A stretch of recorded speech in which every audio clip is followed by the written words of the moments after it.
Alors, bonjour à tous, je suis Laurent Meyer, je suis en charge du développement du marché de la distribution chez Workday en Europe.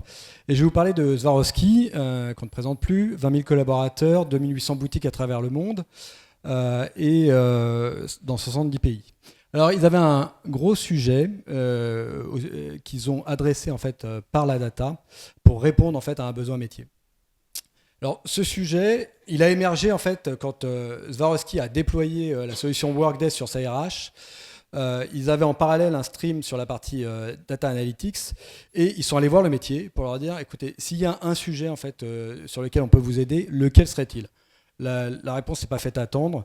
Le métier leur a dit on a un vrai problème en fait, d'attrition volontaire dans les boutiques qui représente en fait, l'équivalent du remplacement de la force de vente tous les 14 mois. Donc assez majeur, avec des effets très concrets en fait, sur la marge d'entreprise, puisque cette attrition représentait plus de 10 millions d'euros par an en coûts de formation, de non-productivité, etc. Et un impact sur le service client et la satisfaction client en boutique. Et donc ils se sont assis tous ensemble autour de la table pour répondre à la question qui était quels sont les moteurs en fait, de cette attrition et comment on peut y remédier ensemble. Alors, ils ont utilisé la plateforme Workday pour faire ça. Ils avaient l'ensemble des données collaborateurs en fait, dans cette plateforme. Et la plateforme en fait, embarque un moteur analytique dont ils se sont servis pour croiser en fait, ces données, mais pas que les données en fait, de la RH. La méthode qu'ils ont utilisée, c'est d'étudier 24 mois en fait, d'attrition volontaire sur un échantillon significatif de vendeurs, en utilisant une méthode qui leur permettait de trouver des liens de causalité en fait, entre les différents facteurs.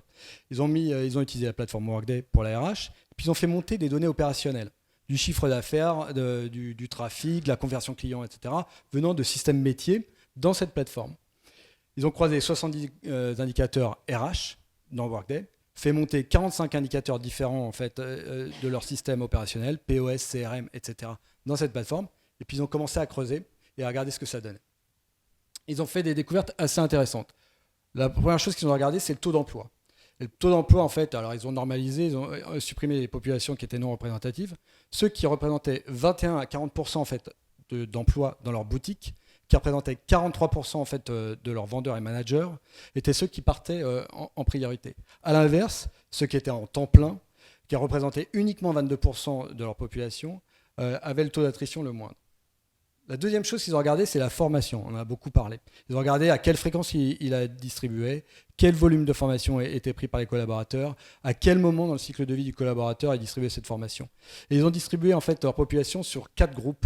Le groupe Q1 représente ceux qui reçoivent le moins de formation en termes de contenu et à la fréquence la plus basse. Inversement, Q4 représente ceux qui reçoivent le plus de formation avec une fréquence la plus haute. Et vous voyez qu'il y a un rapport inversement proportionnel entre le volume de formation et l'attrition. La chose qu'ils ont regardé ensuite, c'est à quel moment les gens quittaient dans leur première année d'emploi chez Swarovski. Et évidemment, le résultat s'est imposé.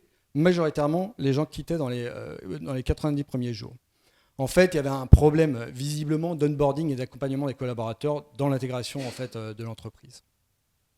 Et puis vous voyez qu'au fil de l'année, ça s'étalait en fait, et que s'ils arrivaient à conserver les collaborateurs au-delà de la première année, c'était quasiment gagné.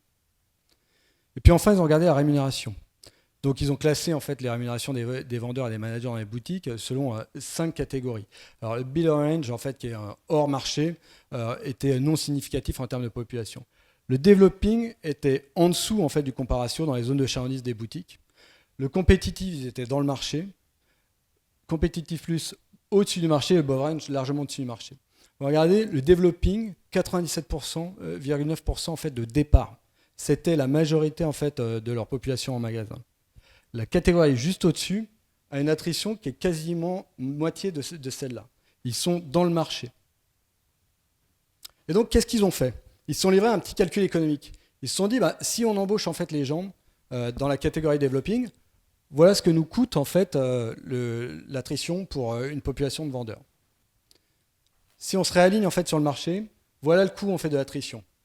On réaligne les salaires, voilà ce que ça nous coûte en plus. On gagne de l'argent à la fin de la journée.